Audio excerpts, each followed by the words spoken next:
Dear students, ज्ञान IAS के इस ऑनलाइन प्लेटफॉर्म पे आप सबका एक बार फिर से स्वागत है। आज एक विशेष टॉपिक को लेकर आपके सामने मैं उपस्थित हूं और देख रहे हैं आप, ये टॉपिक है असहयोग आंदोलन की वापसी। आखिर क्या वजह था कि इतने बड़े और देश का प्रथम जन आंदोलन को गांधी ने 4 फरवरी 1922 को अकस्मात वापस ले लिया? वे कौन से कारण थे जो गांधी को बाध्य किया असहयोग आंदोलन वापस लेने का? भारतीय राष्ट्रीय आंदोलन में अगर उन चुनिंदा घटनाओं को हम देखेंगे तो गांधी द्वारा लिया गया असहयोग आंदोलन भी उनमें से एक होगा।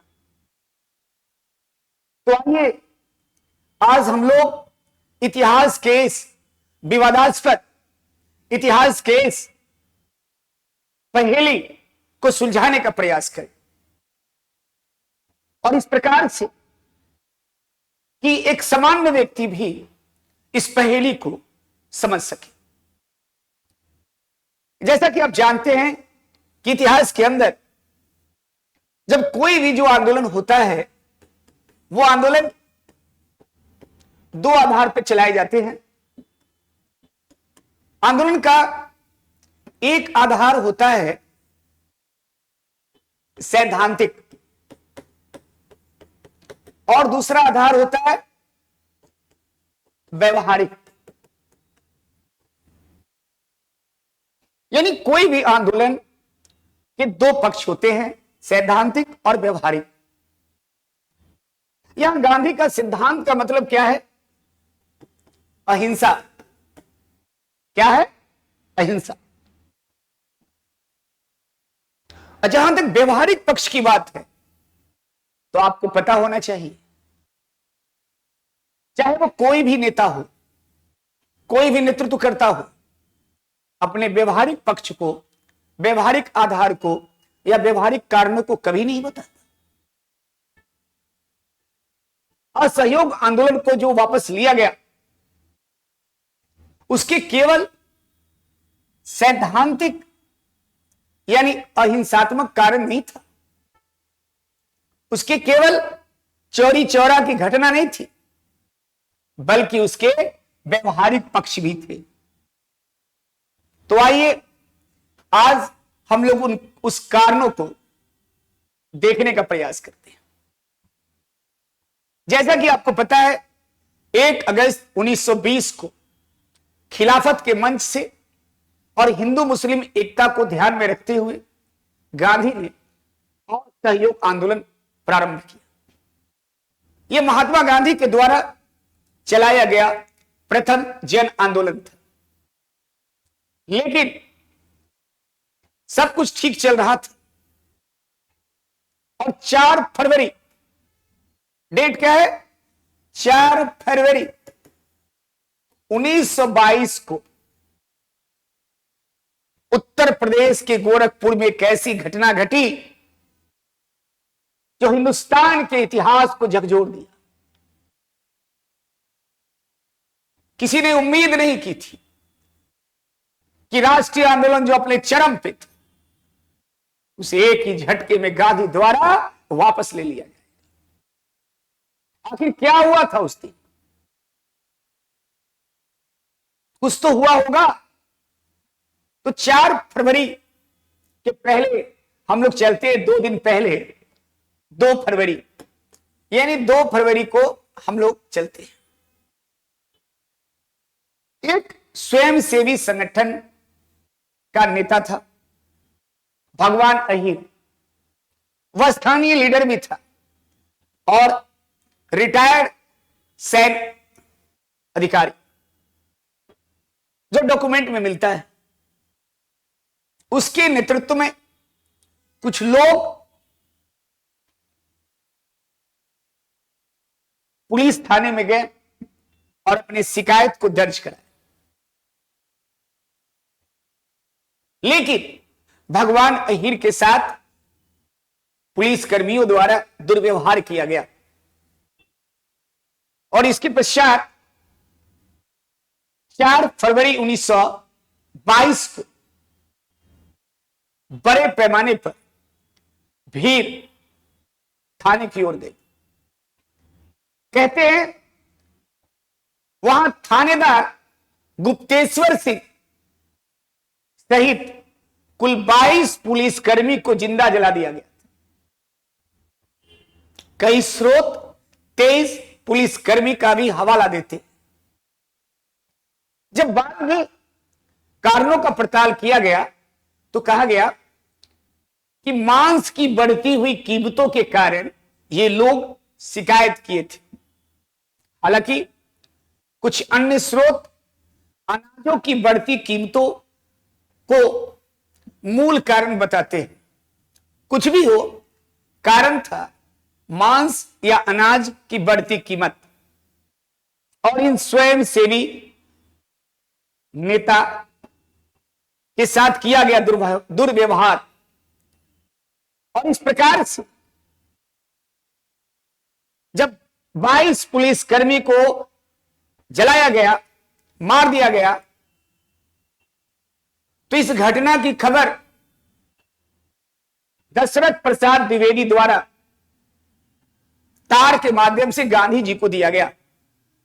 और उस वक्त गांधी कहां थे? उस वक्त गांधी बारदोली में थे। अब आपके सामने एक सवाल और हो सकता है कि अभी गांधी बारदोली में क्यों हैं? दरअसल 1 फरवरी 1922 में गांधी ने सरकार को अल्टीमेटम दिया था।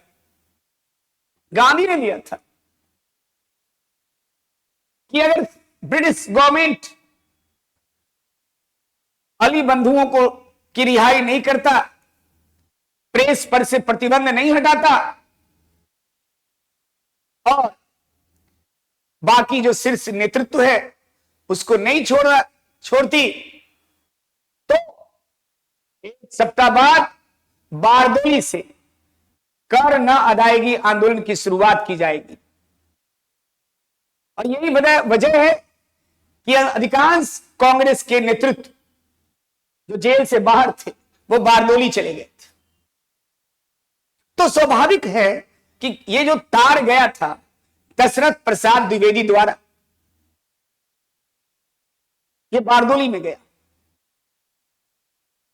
और जैसे ही गांधी को पता चला, गांधी ने 12 फरवरी 1922 को आंदोलन क्या लिया? वापस ले लिया 12 फरवरी।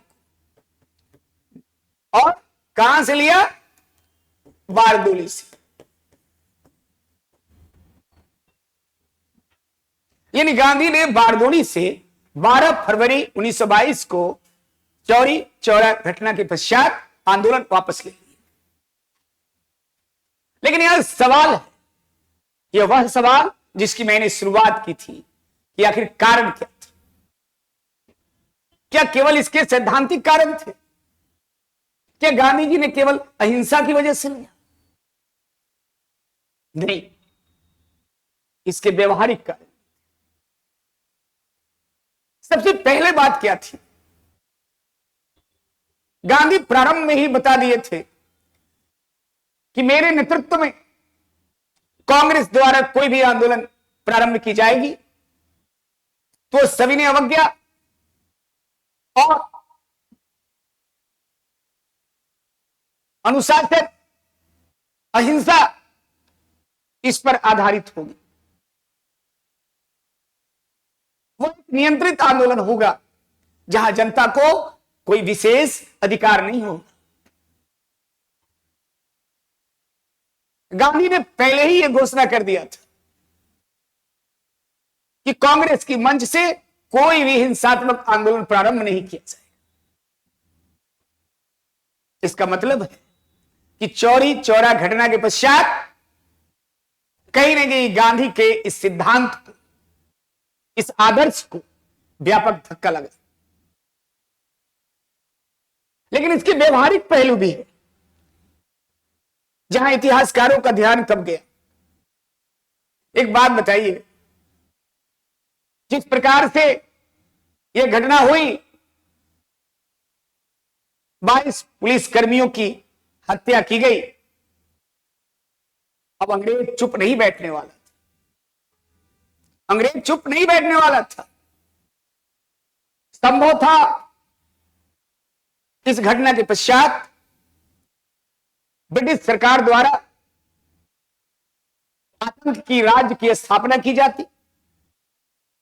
यह भी संभव था ब्रिटिश सरकार द्वारा दमन चक्र का रास्ता अपनाया जाता। और आपको पता होना चाहिए, जब जब दमन का रास्ता अपनाया जाता है, जनता भय से भाग लेती है। आंदोलन में जब जनता भय से भाग ले तो यह समझ जाइए कि आंदोलन अधिक दिनों तक टिकने वाला नहीं है। फिर आप कैसे भूल सकते हैं कि जितने भी कांग्रेस के शीर्ष नेतृत्व था वो सब जेल में थे, बंदी गृह में थे। आपको पता होना चाहिए, जब जब कोई भी आंदोलन नेतृत्व विहीन हो जाती है, ऐसी दशा में आंदोलन अहिंसक हो जाता है। क्योंकि नेतृत्व क्या करता है? आंदोलन को दिशा प्रदान करता है, नियंत्रित करता है। और जब ऐसी स्थिति हुई कि अधिकांश कांग्रेस नेतृत्व कारागृह में बंदी है, तो गांधी जी ने आंदोलन वापस ले लिया। चौरी चौरा एक घटना है तो चरम पर था, एक मूल कारण था, लेकिन कारण तो यह भी था। फिर आप कैसे भूल सकते हैं? गांधी के असहयोग का एक नैतिक आधार था, और वो नैतिक आधार था अन्याय का विरोध करना। और यही वजह है कि असहयोग आंदोलन के दौरान गांधी का एकमात्र उद्देश्य क्या था? असहयोग करना। आप भी कैसे भूल सकते कि असहयोग आंदोलन जो प्रारंभ किया गया था वो खिलाफत के मन से किया गया था, हिंदू मुस्लिम एकता के आधार पर। लेकिन जिस प्रकार से केरला में मोपला जैसी घटनाएं हुई, उत्तर प्रदेश यानी उस समय के संयुक्त प्रांत सांप्रदायिक दंगे के घटनाएं सुनने में आया, अब ऐसा प्रतीत होने लगा कि जो हिंदू मुस्लिम एकता है उसमें दरारें आने लगी थी। महात्मा गांधी को मुस्लिम नेतृत्व द्वारा, जनता द्वारा खिलाफत के मन से जिस प्रकार के सहयोग एवं समर्थन की आशा थी वो नहीं मिल पा रहा। तो इससे पहले कि सांप्रदायिक शक्तियां सुदृढ़ न हो जाए, हिंदू मुस्लिम एकता नष्ट न हो जाए, गांधी ने वापस ले लिया आंदोलन को। यह भी एक व्यवहारिक कारण था। आपको जान के हैरानी होगी, जो आंकड़े और स्रोत बताते हैं वो यह बताते हैं कि जब आंदोलन वापस लिया गया उस समय आंदोलन में जनता की सहभागिता कम होती जा रही थी। किसान आखिर कब तक और मजदूर आखिर कब तक अपनी आजीविका से दूर रहते? किसान अपने खेतों पे लौटने लगे और मजदूर अपने काम पर। बच्चे, छात्र छात्राएं, अध्यापक स्कूल और कॉलेजों में लौटने लगे थे। जनसभाओं में भीड़ की संख्या कम होती जा रही। इससे पहले आंदोलन और दुर्बल हो और कमजोर पड़े, गांधी ने इस अवसर पर आंदोलन वापस लेना ही उचित समझा। मैं एक बात बताना चाहता हूं, किसी भी आंदोलन का या क्रांति का एक अवधि होती है। कोई भी आंदोलन निरंतर नहीं चलता, उसमें एक ठहराव आता है और फिर से एक ऊर्जा प्राप्त किया जाता है, फिर से आंदोलन होता है। और आप जानते होंगे गांधी के आंदोलन का एक क्या था? एक पैटर्न था, एक प्रारूप था। संघर्ष, विराम और फिर संघर्ष। महात्मा गांधी के इस आंदोलन की वापसी को उसी संदर्भ में देखने की आवश्यकता है। संघर्ष, विराम और संघर्ष। मैं यही बताना चाहता हूं कि गांधी के आंदोलन लेने के पीछे एक और व्यवहारिक कारण, और व्यवहारिक कारण क्या था? महात्मा गांधी जानते थे कि अंग्रेज हिंसा के नाम पर व्यापक दमन करेंगे। अंग्रेज हिंसा के नाम पर हम भारतीयों को बिना कारण और बर्बरतापूर्वक केवल दमन ही नहीं, कारागृह में डालने का भी प्रयास कर सकते हैं। संभव होता कांग्रेस को गैर कानूनी घोषित कर देते। यह भी संभव होता कि इस दौरान इस प्रकार की गतिविधियों के कारण भारत की जनता भयग्रस्त हो जाती। तो गांधी ने सोचा क्यों न अभी आंदोलन को वापस लेकर और आने वाले वर्षों में एक और आंदोलन की तैयारी की जाए। तो इस प्रकार से गांधी द्वारा लिया गया यह आंदोलन समसामयिक एवं उचित था। अगर आप सूक्ष्म रूप से देखेंगे, गहन विश्लेषण करेंगे, तो आपको प्रतीत होगा कि महात्मा गांधी ने आंदोलन इसलिए ले लिया क्योंकि कहीं हिंसा और न बढ़ जाए, कहीं ब्रिटिश द्वारा दमन चक्र में और वृद्धि न हो जाए, हिंदू मुस्लिम एकता और विखंडित ना हो जाए, ब्रिटिश की फूट डाल और शासन करो की नीति और न बढ़ जाए। इन सभी चीजों को ध्यान में रखकर गांधी ने 12 फरवरी 1922 को आंदोलन वापस लिया। लेकिन आंदोलन के बाद जो हुआ वो अजीबोगरीब था। 225 लोगों को गिरफ्तार किया गया सरकारी आंकड़ों के अनुसार। 172 लोगों को दोषी पाया गया और फांसी की सजा दी गई। लेकिन बाद में मदन मोहन मालवीय इन अभियुक्तों का केस लड़ा और अंत में 19 लोगों को फांसी दी गई। बाद में जाकर एम.एन. रॉय ने अपने वेनगार्ड, उनकी एक पत्रिका थी वेनगार्ड, उन्होंने वेनगार्ड में लिखा कि बड़ा दुर्भाग्य है कि जहां 22 पुलिसकर्मी मरा उसके लिए स्मारक बनाया गया और हम भारतीय जो फांसी दिया गया 19 पुलिसकर्मियों को, उनके बारे में जरा सा भी नहीं सोचा। देखिए 1923-24 में जो ब्रिटिश मरे थे, सिपाही कर्मी मरे थे, उनके लिए स्मारक बनाया गया। लेकिन बाद में जाकर इंडियंस के लिए भी स्मारक बनाने का काम किया गया जो 19 व्यक्तियों को फांसी दी।